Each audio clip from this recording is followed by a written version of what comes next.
الحمد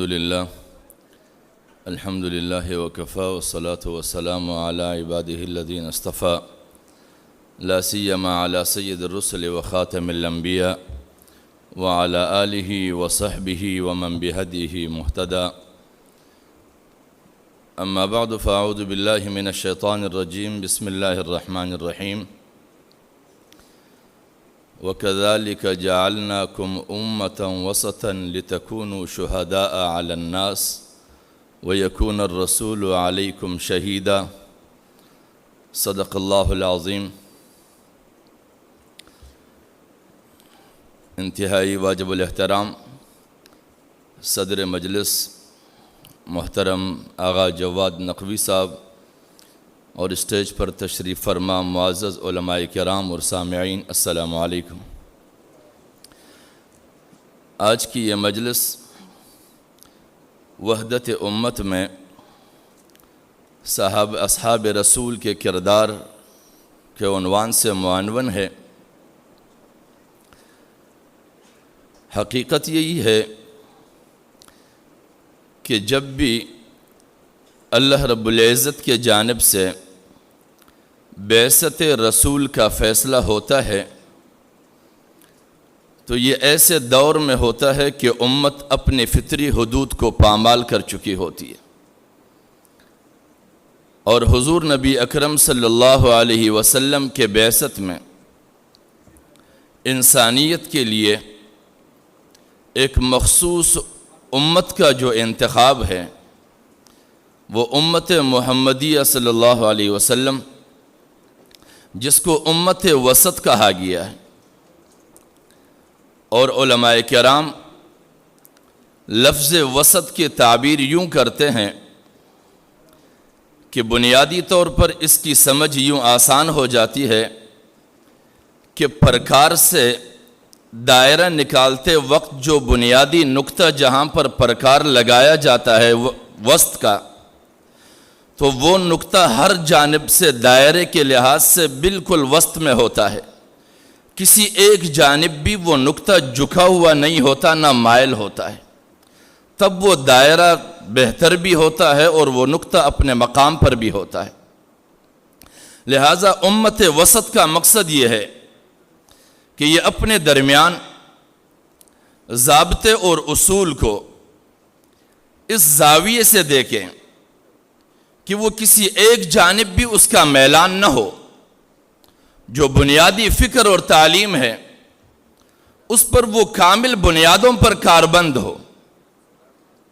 لیکن ہمارے یہاں ایک المیہ ہے کہ ہم اپنے آپ کو امت وسط تو کہتے ہیں اور اپنے آپ کو اسی نقطے کے مقام پر فائز بھی کہتے ہیں اور دعوے دار ہیں، لیکن انصاف کا ہمارا یہ حال ہے کہ ہم نے کبھی بھی اپنے تاریخ کی صفحات پر درج ان تاریخی بدترین واقعات کا جائزہ نہیں لیا ہے کہ جن واقعات کے نتائج آج ہم امت کے انتشار کا سبب دیکھ رہے ہیں۔ حقائق یہی ہے کہ دنیا میں جو قابل ذکر اور بدترین عصبیتیں ہیں وہ دو عصبیتیں گزری ہے، ایک یہودی عصبیت اور ایک عیسائی عصبیت، اور ان دونوں عصبیتوں کا تذکرہ قرآن مجید میں ہے۔ ان کی عصبیت کی انتہا کا جائزہ لیں تو قالت الیہود لیست النصارى علی شیء وقالت النصارى لیست الیہود علی شیء۔ حقیقت کیا ہے؟ وہم یتلون الکتاب، اور نتیجہ کیا ہے؟ کذالک قال الذین لا یعلمون مثل قولہم۔ جہلا ان کی زبانوں کو دیکھ کر باہم دست و گریبان ہوتے تھے، انہی باتوں کی ورد کرتے تھے۔ یہ تو باہمی تعصب کی انتہا، اور پھر خود پسندی کی انتہا دیکھ لیجئے کہ وہ کہتے تھے نحن ابناء اللہ و احباؤہ، اور پھر اپنے احساس برتری کا انتہا دیکھ لیجئے کہ لن يدخل الجنت الا من كان هودا او نصارى۔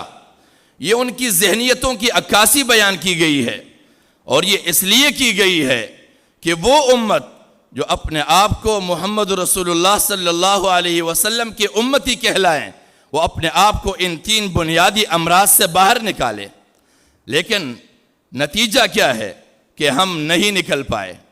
دور تھا حضور نبی اکرم صلی اللہ علیہ وسلم نے اپنا یہی نظام جو اللہ رب العزت نے وحی کی صورت میں عطا کی، عملی کردار کے ذریعے دکھایا۔ وَيَكُونَ الرَّسُولُ عَلَيْكُمْ شَهِيدًا، رسول اللہ صلی اللہ علیہ وسلم نے اپنے کردار کے لحاظ سے ایک چیز چھوڑی ہے، اور آخرت میں بھی وہ ہمارے کردار کا جائزہ لیں گے کہ ہم اس کے کردار پر تھے یا نہیں۔ لیکن زمانہ آیا کہ حکمرانی بنو امیہ میں منتقل ہوئی، اور بنو امیہ کے پورے زمانے میں ہمارے وہ حضرات جو بنو امیہ کے حکمرانی کے دربار سے فیضیاب ہوتے رہے، انہوں نے بنو امیہ کے ہر ظلم کو چادر میں چھپانے کی کوشش کی۔ ہم اپنے کتابوں کا جائزہ لیں تو ہمیں یہ بدعت حسنہ اور بدعت سیئہ کہاں سے ملتی ہے؟ یہ دربار کی ضرورت تھی۔ اور اسی طرح ہمیں یہ منافقت عملی اور منافقت اعتقادی کے 2 جملے کہاں سے آتے ہیں؟ یہ اہل حکمرانی کو بچانے کے لیے ہے۔ اسی طرح امامت کبریٰ اور امامت صغریٰ کی یہ اصطلاحات کہاں سے ملتے ہیں؟ یہ انہی حکمرانوں کو ایک مخصوص پردے میں چھپانے کے لیے تھے، اور ہم نے ہر ممکن کوشش کی کہ ہم اہل تسنن کے حکمرانوں کو ایک مخصوص لبادے میں چھپائیں تاکہ ان کے ظالمانہ کردار پر کوئی انگلی نہ اٹھائے۔ یہ ہمارا کردار رہا ہے، اور ہمارے اس کردار کا نتیجہ کیا ہوا؟ لوگ ظلم سہتے گئے، اعتراض کرتے رہے، اعتراض نہیں سنا گیا۔ سیاسی اختلاف تھا، اس سیاسی اختلاف کو کبھی سیاسی منظر پہ نظارے سے نہیں دیکھا گیا، اور پھر اس کے نتیجے میں ہوا کیا کہ یہودیت اور عیسائیت کے بعد تو سنی عصبیت وجود میں آئی، لیکن پھر اس کے رد عمل میں پھر اہل تشیع کی عصبیت بنو عباس کی شکل سے وجود پذیر ہوئی۔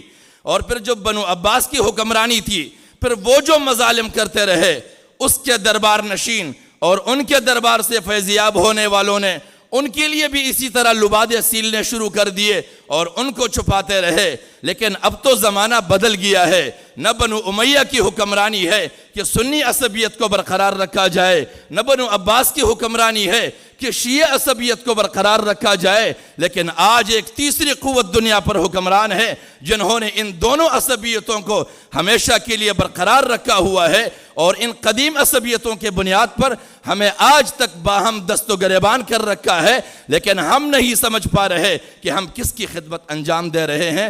اللہ کریم ہمیں توفیق بخشے کہ ہم اپنے زمانے کے ان قدیم اختلافات کا جائزہ آج بھی سیاسی تناظر میں لے کے دونوں طبقے اپنے اپنے کرتوتوں کو اور اپنے ناجائز کو ناجائز کہے، اس کا اعتراف کرے، اور آج کے زمانے کے حاکم قوت کے چنگل سے اپنے آپ کو آزاد کر کے ان کی کٹ پتلی کی کردار سے اپنے آپ کو بازیاب کرے۔ وآخر دعوانا ان الحمدللہ رب العالمین۔